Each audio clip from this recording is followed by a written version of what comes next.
ఆ ఒక్క సిచ్యుయేషన్లో ఆయన తీసుకున్న నిర్ణయం ఆయనని సినిమాల్లో కాకుండా రియల్ లైఫ్లో ఒక హీరోని చేసింది. ఆయన మరెవరో కాదు, రవీంద్ర కౌశిక్. తన పేరు చరిత్ర మర్చిపోదు. One of the greatest spy in India. 1952 April 11న రాజస్థాన్లోని శ్రీ గంగానగర్ అనే సిటీలో జన్మించారు రవీంద్ర కౌశిక్. అదే సిటీలో ఉన్న ఎస్టీ బిహానీ పీజీ కాలేజ్లో బీకాం పూర్తి చేశారు. కౌశిక్ గారికి నటన అంటే చాలా ఇష్టం ఉండేది. ఒకరోజు కాలేజ్లో జరిగిన నాటకాల్లో గూఢచారి వేషంలో నటించారు కౌశిక్.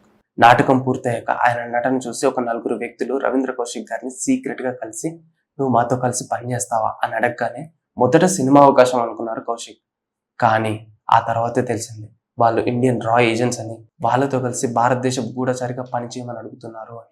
సినిమా మీద ఉన్న ప్రేమ కంటే దేశం మీద ఉన్న ప్రేమే ఎక్కువ అనుకుని ఆ రా ఏజెంట్లతో కలిసి ఢిల్లీకి వెళ్ళి 2 సంవత్సరాలు అండర్ కవర్ ఏజెంట్ గా కఠినమైన శిక్షలు తీసుకున్నారు. అలాగే ముస్లిం లైఫ్ స్టైల్ ని, ఉర్దూ లాంగ్వేజ్ ని కూడా నేర్చుకున్నారు. తర్వాత 1975లో కౌశిక్ గారిని పాకిస్తాన్ కి పంపించారు ఇండియన్ రా ఏజెంట్స్.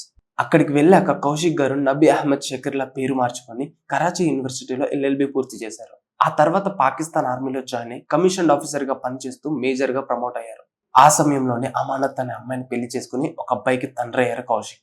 అలా కొన్ని సంవత్సరాల వరకు పాకిస్తాన్ ఆర్మీ ఆఫీసర్ గా పనిచేస్తూనే ఇండియన్ రా ఏజెన్సీకి ఎంతో విలువైన సమాచారాన్ని పంపిస్తూ ఉండేవారు. ఇలా ఉన్న సమయంలోనే 1983లో ఇండియన్ గవర్నమెంట్ ఒక స్పైని, ఇనాయత్ మషి అనే వ్యక్తిని పాకిస్తాన్ ఆర్మీ డాక్యుమెంట్స్ కోసం పాకిస్తాన్కి పంపించింది. అదే ఇండియన్ గవర్నమెంట్ చేసిన పెద్ద మిస్టేక్ అయింది. డాక్యుమెంట్ల కోసం వెళ్ళిన అతను బార్డర్ దాటుతుండగా పాకిస్తాన్ ఆర్మీకి అడ్డంగా దొరికిపోయాడు. వెళ్ళిన వాడు తన గురించి మాత్రమే కాకుండా తను వచ్చిన పని గురించి కూడా చెప్పేశాడు. పాకిస్తాన్ ఆర్మీ వాళ్ళు ఎక్కువగా టార్చర్ చేయడం వల్ల ఇండియన్ స్పై ఒక అతను అండర్ కవర్ గా మీ ఆర్మీలోనే పనిచేస్తున్నాడని చెప్పేశాడు. పైగా అతను నన్ను రేపు సాయంత్రం ఒక పార్క్ లో కలుస్తాను అన్నాడన్న విషయం కూడా చెప్పేశాడు. అంతే, పాకిస్తాన్ ఆర్మీ మొత్తానికి ఫ్యూజ్ అవుట్ అయిపోయింది. అసలు ఆ వ్యక్తి ఎవరో తెలుసుకోవడానికి ఆ పార్క్ లో మాటు వేసి వెయిట్ చేస్తూ ఉన్నారు. అక్కడికి వచ్చిన రవీంద్ర కౌశిక్ గారిని చూసి పాకిస్తాన్ ఆర్మీ అంతా షాక్ అయిపోయారు.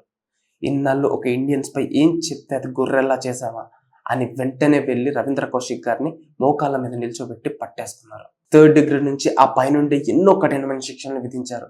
కానీ ఎంత టార్చర్ పెట్టినా రవీంద్ర కౌశిక్ గారు మాత్రం భారతదేశ రహస్యాలు ఒక్కటంటే ఒక్కటి కూడా పాకిస్తాన్ ఆర్మీ వాళ్ళకి చెప్పలేదు. అలా 2 సంవత్సరాలు రవీంద్ర కౌశిక్ గారిని టార్చర్ చేసి 1985లో మరణశిక్ష విధించారు. కానీ ఏ ఆలోచన వల్ల తెలియదు కానీ మరణశిక్షను రద్దు చేసి జీవిత ఖైదు శిక్షను విధించారు. 16 సంవత్సరాలు పాకిస్తాన్ జైల్లో రవీంద్ర కౌశిక్ గారు నరకయాతన అనుభవించారు.